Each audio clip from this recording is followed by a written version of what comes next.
Good morning and welcome to the news at 10 on NTA News 24, coming to you live from Abuja.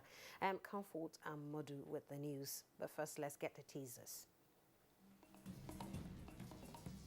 President Buhari returns to Nigeria after medical checkup in the United Kingdom, renews commitment to the unity of Nigeria. After your well-deserved rest in London, what will Nigerians expect from your administration going forward? Continuity.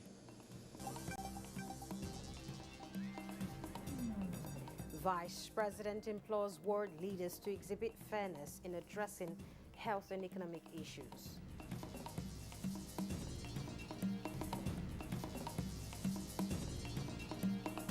And Minister of Power says national grid will soon bounce back to 5,600 megawatts.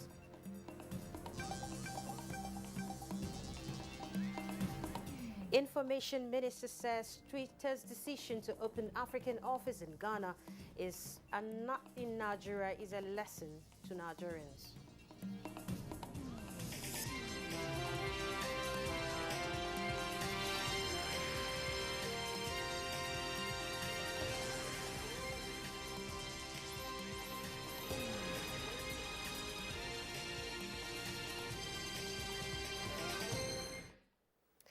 And the news in detail as we begin with President Muhammadu Buhari's return to Abuja after his medical vacation in the United Kingdom, promising to sustain efforts at enhancing national unity, stability and prosperity. The president, who spoke to NTA News at Nnamdi Azikiwe International Airport, described his trip for medical trip checkup as fulfilling. State House correspondent Adamu Sambo has details. President Muhammadu Buhari alighted the Nigerian Air Force 001 aircraft that brought him from London at 4:45 Thursday evening. On hand to receive him at the presidential wing of the Nnamdi Azikiwe International Airport were the Ministers of Defense Bashir Magashi and that of the FCT Muhammad Musa Bello, the Chief of Staff to the President Professor Ibrahim Gambari, and the National Security Advisor Babagana Munguno. Others include the service chiefs led by the Chief of Defense Staff, the new Acting Inspector General of Police, Usman Alkali, the Director General, Department of State Services, Yusuf Magaji Bichi, and other senior government officials. Speaking to NTA News shortly on arrival, President Buhari said his reported medical checkup went well and indeed fulfilling. So having been refreshed after your well-deserved rest in London, what will Nigerians expect from your administration going forward? Continuity. While in London, you appointed the new Inspector General of Police. What do you expect from him? He knows his job. He has been in it for a long time. He went to all the training. He has the necessary experience. So we have high expectations from him. Before you traveled to London, you met twice with the new EFCC chairman. What have been your instructions to him? What did you tell him? I can't tell you what I tell EFCC chairman. Next question. Are you satisfied with the performance of the new service chiefs, Your Excellency? Oh, yes. They have been in the system all the way. They know what is wrong. They know what is right. And I think they are doing their best. I hope their best will be good enough for Nigeria. President Buhari spent 15 days in London, the British capital, during the visit, which was his first since January 2020. In Abuja, Adamu Sambu, NTA News. Meanwhile, the Vice President, Yemi Osinbajo, has called on world leaders to take into account the principle of fairness which he advocates must be applied to leaders in addressing challenges in health, the economy and other issues. This was at a virtual forum organized by an American university, Liberty University, with the theme Equity for Africa, Transforming the World Through Judeo-Christian Values. The Vice President notes that in building a fairer world that takes into account the interests of the poor, the marginalized, and a world that does not impose unfair burdens on developing countries, it is imperative that leaders must be fair to all. He also called on some multilateral agencies planning to defund gas projects to review their position, noting that it is worrisome and should be dropped. One of the things that we want to do, especially those of us in the developing countries that are gas-producing countries, is that we think that it may be unfair to defund gas projects as is suggested by already, as a matter of fact, some of the multilateral institutions are defunding gas projects because they think that this would accelerate the progress towards zero emissions. Well, we think that a fair transition from fossil fuels to cleaner fuels, or for that matter, to non-fossil fuel based energy, would involve allowing gas projects, especially in countries such as ours, in a phased process, that will lead eventually to only renewable energy. Speaking about the prospect for greater advancement in Africa, the Vice President noted that there was no gainsaying that in order for Africa to actualize its potential, it must work with friends, particularly those of faith, to identify strategic opportunities to bring about growth and prosperity in the continent. The Senate Committee on Establishments and Public Services assured the National Pension Commission that it will interface with key government officials to clear pension liabilities to ensure prompt payment of pensions. This assurance was given at an oversight to the Commission by members of the committee. Dayo Ogunshola reports. The visit was in continuation of the committee's oversight to agencies of government, explaining efforts being put in place by PENCOM to ease the burden of pension liability in Nigeria. Director General of the Commission affirmed that more grants have been covered. There is also the lack of payment on the pension protection levy. It's not only government that pays that. Government just pays 1% of its total monthly wage bill. PENCOM contributes towards the payment and the operators. So PENCOM has been keeping money aside, and the operators also have been. But it has not taken off because government has not paid its own 1%. So that's another problem. If I were to be the president, I see agencies being given 11 billion. I think I'll be surprised if they complain. But if I know what is outstanding, then I'll appreciate that 11 billion is a far cry from what should be given. So I think we're going to facilitate this through the leadership. At the Federal Civil Service Commission, an overview of the Commission's activities was presented, with requests for more legislative supports. This Commission will appreciate any intervention from this august committee that will increase the size of our capital envelope, as well as streamline the process of appointments, promotion, and discipline of officers into the public service. Members of the committee raised concerns on issues relating to unemployment, promotion of civil servants, with a resolve for more collaborative efforts. In Abuja, Dayo Ogunshola, NTA News. A successful fight against drug trafficking and other related drug dealings will in no small way help in reducing funding for insurgency.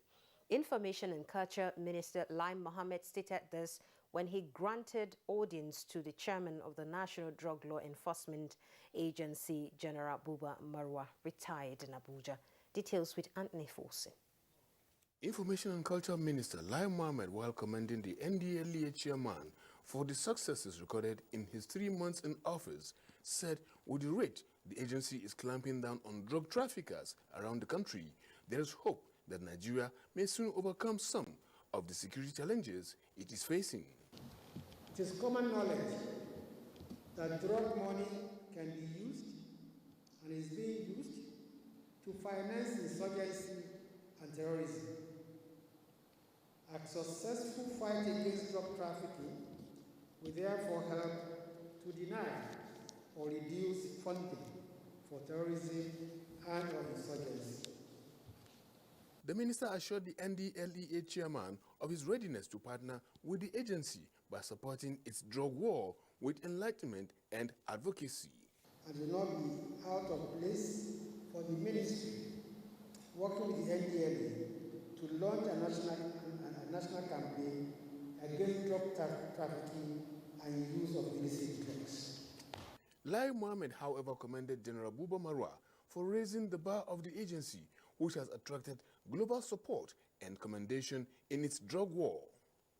chairman of the agency, General Buba Marwa, told the minister that Nigeria is faced with a crisis of drug dependency as over 15 million Nigerians are hooked on it, a figure that translates to 1 in every 7 Nigerian, with 25% of them females. Recently, I'm happy to say, through our intelligence-based operations, we were able to arrest some of these drug traffickers, one who is Nigerian and another Chadian, who are supplying drugs to the insurgents and the bandits. Those are still with us, and the investigation to get to the root of the trafficking chain is in process.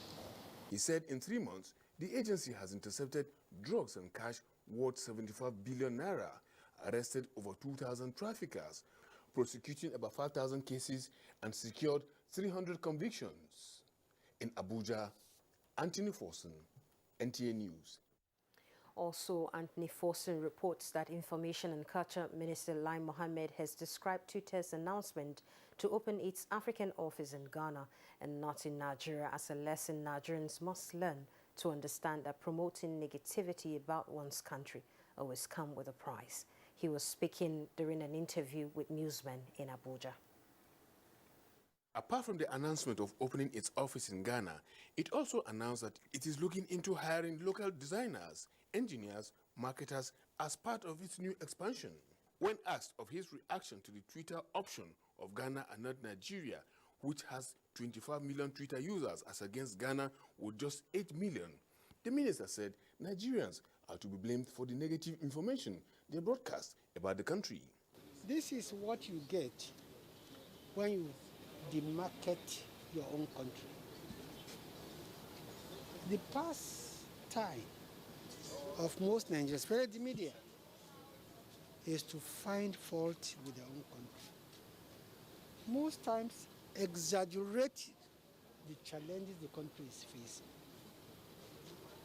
And at no time was this better seen as during the NSAS protest, where Nigerian journalists, both, traditional and the new media, were trying to outdo themselves in painting Nigeria as a hell where nobody should live, where they all conspired to vilify not just the government, even the people of Nigeria.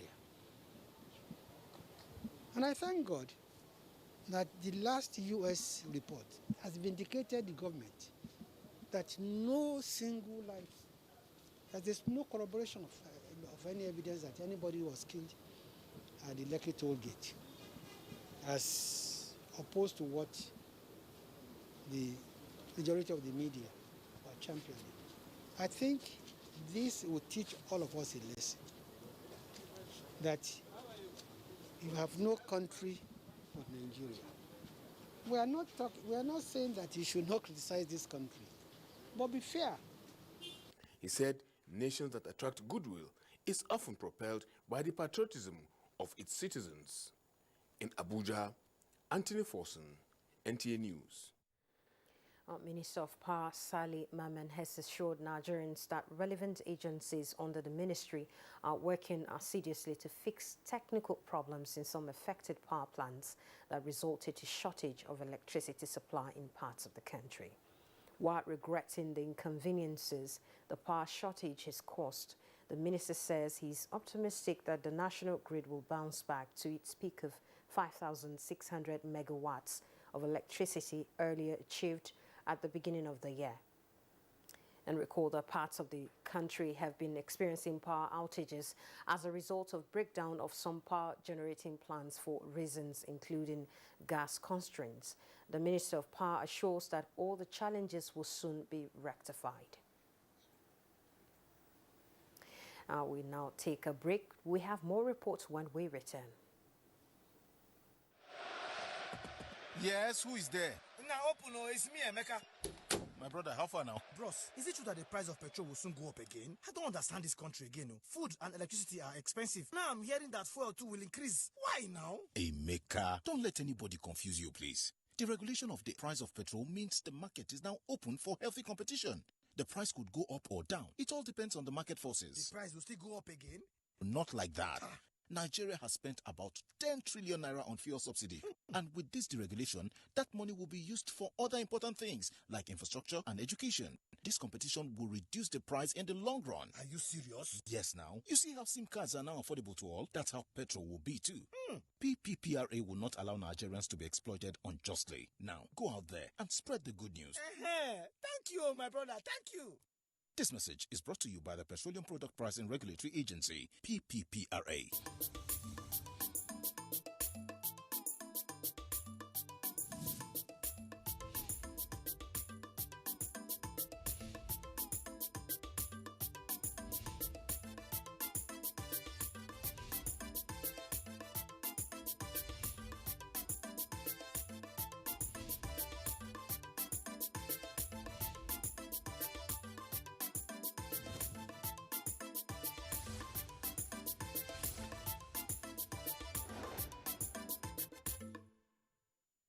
News at 10 is broadcast live on NTA News 24.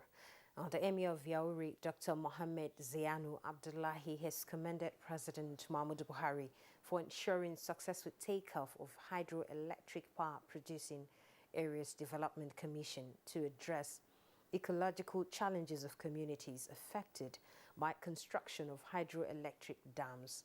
The Emir disclosed this when he received the governing council of the commission at his palace in Yauri. Abdullahi Umar Ilalu was there. River Niger traversed through the three local government areas of Yauri Emirate, hosting over 70% of water reservoir for the operations of Kainji Hydroelectric Dam. This is not without a price, as the Emirate lost a lot of economically viable islands and other socio-economic potentials to the construction of the dam without corresponding benefits. The Emir said although the act establishing the dam spelled out special projects for the affected communities, such as Inland Port, Ring Road, dredging of River Niger, and small boat industry, among others, none was executed. As the climate justice now, we hope this board will wipe up our case. We perform according to our expectations. So I'm not saying that other people, we just want justice to be done to our country. I'm not saying that other people will be excluded. No. We want justice. We read it and see what has the suffering that they undergo. Dr. Muhammad Zayanu Abdullahi urged the Governing Council to quickly look at these issues to reduce the continued monumental loss of life and property from flood and other ecological challenges. Earlier, the Chairman Governing Council Hydroelectric Power Producing Areas Development Commission, Joseph Itiav, informed the monarch that the commission is aware of most of these challenges and will deploy available resources in changing the narratives. Abdullah Umar Ilalu, NTA News. Now, to curb cases of buildings collapse in Nigeria, new entrants in architecture profession have been urged to uphold ethics and standards in the discharge of their duties. This formed the crux of lectures delivered at the 10th induction ceremony that were recently registered for recently registered architects and architectural firms and technologists in Abuja. Details with Ekene Ndulue. Protect the right and confidentiality of those I work with. I pledge to protect the right and confidentiality of those I work with. And those I serve. And those I serve. For the inductees, this ceremony means more than just a formality. It is more like a dream come true, as they are now qualified to practice as architects. It means that I can now legally practice architecture in Nigeria. It means that I can also train others to come up and follow from our path, so that in the future when we leave, they can take over from us and be architects as well. Well, today I feel great achieving this, being a registered architect in the book of Akon. Executives of Architects Registration Council of Nigeria took turns to educate the inductees on the need for periodic trainings and adherence to the codes of the profession. They say part of measures introduced to curb issues of buildings collapsed include the ACON project registration number system, which raises the standard of building approvals. The society too should be able to ask questions whether somebody you want to engage is a registered architect or not. Anybody that parades himself as an architect or a medical doctor or a pharmacist that are not qualified is on his own. And if such a person is captured or is arrested or reported to the regulatory body, of course, he or she will be disciplined. In Abuja here, it is already 100% successful because there is no design that is submitted without APRN. And this APRN has helped in doing away with quacks, not only in architectural profession, but even in other professions. In the last 3 years, we've registered 793 new architects into the fold, and it's unprecedented. It's unprecedented because it's not a profession where you have too many people. The regulatory body promises to work towards increasing the number of registered practitioners in Nigeria with the intent to check quackery in the profession. In Abuja, Ekene Ndulue, NTA News.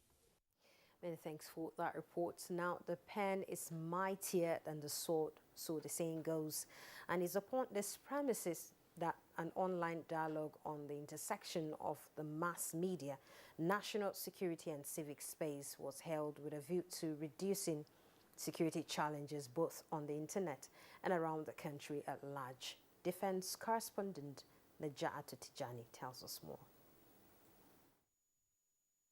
Battling insecurity on land, air and sea, Nigeria is also faced with another battle: fake news and hate speech, which can go viral on the internet. Stakeholders at this online summit on security, moderated by former legislator Nena Okiji, agreed that this wrongful use of the media needs to be reversed in order to promote peace and unity necessary for security to thrive. Could destabilize national security and civil space in many developing countries where citizens' orientation is dismal and security agencies do not have the adequate work tools to contend with such crises.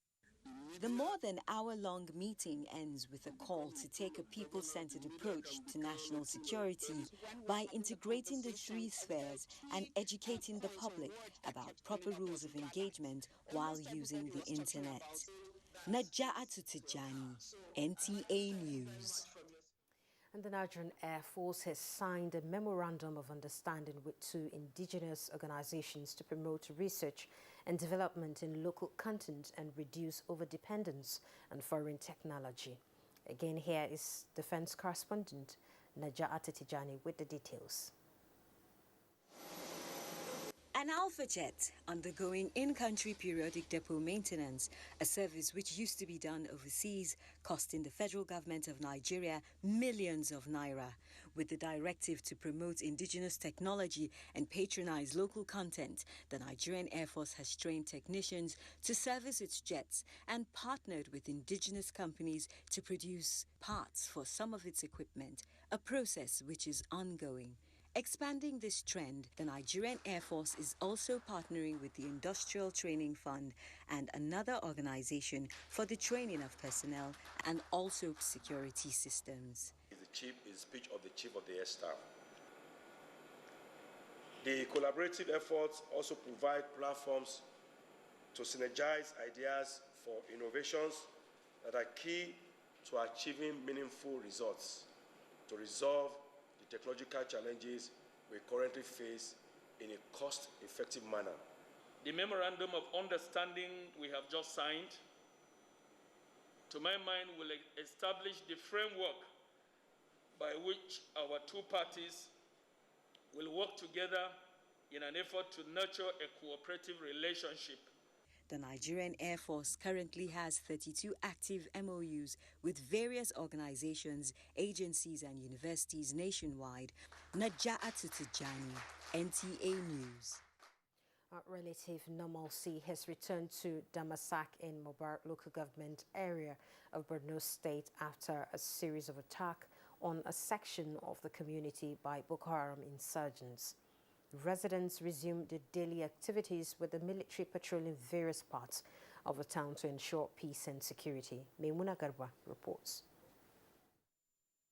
Nigerian Army has enjoined residents of Damasak and adjoining communities to remain calm as mop-up operations by troops are ongoing to flush out terrorists who attacked a section of the town yesterday, Wednesday.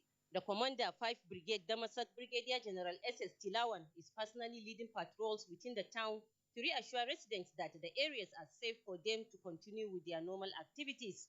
The commander, 5 Brigade, is also in the town on assessment of the general situation following the attack by the terrorists who sneaked into the town from the northern flank in active collaboration of some local informants.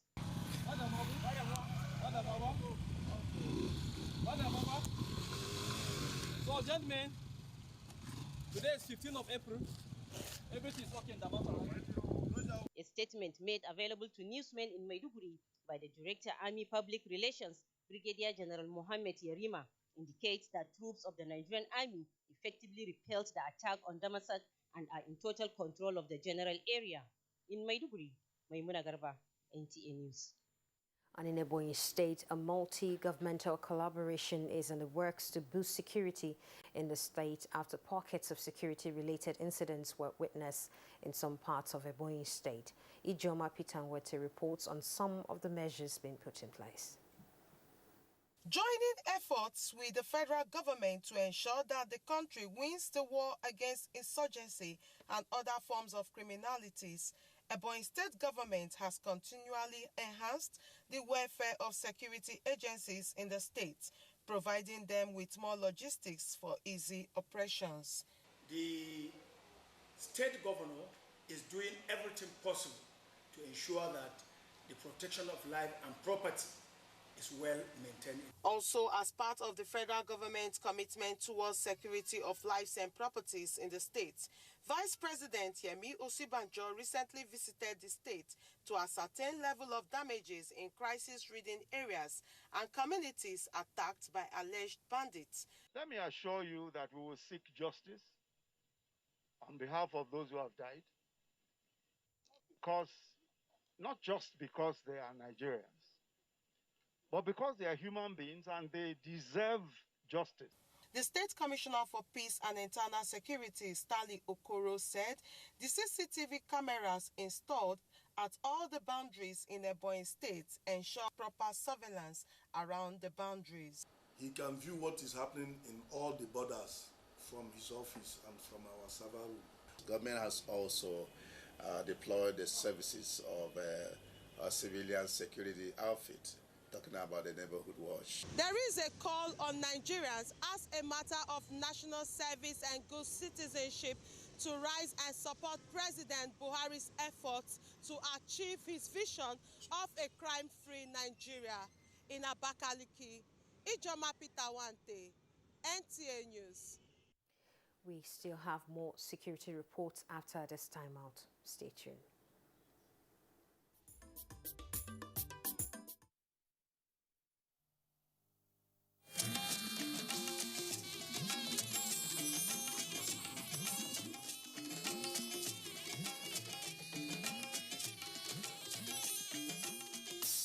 This is the network service of the NTA.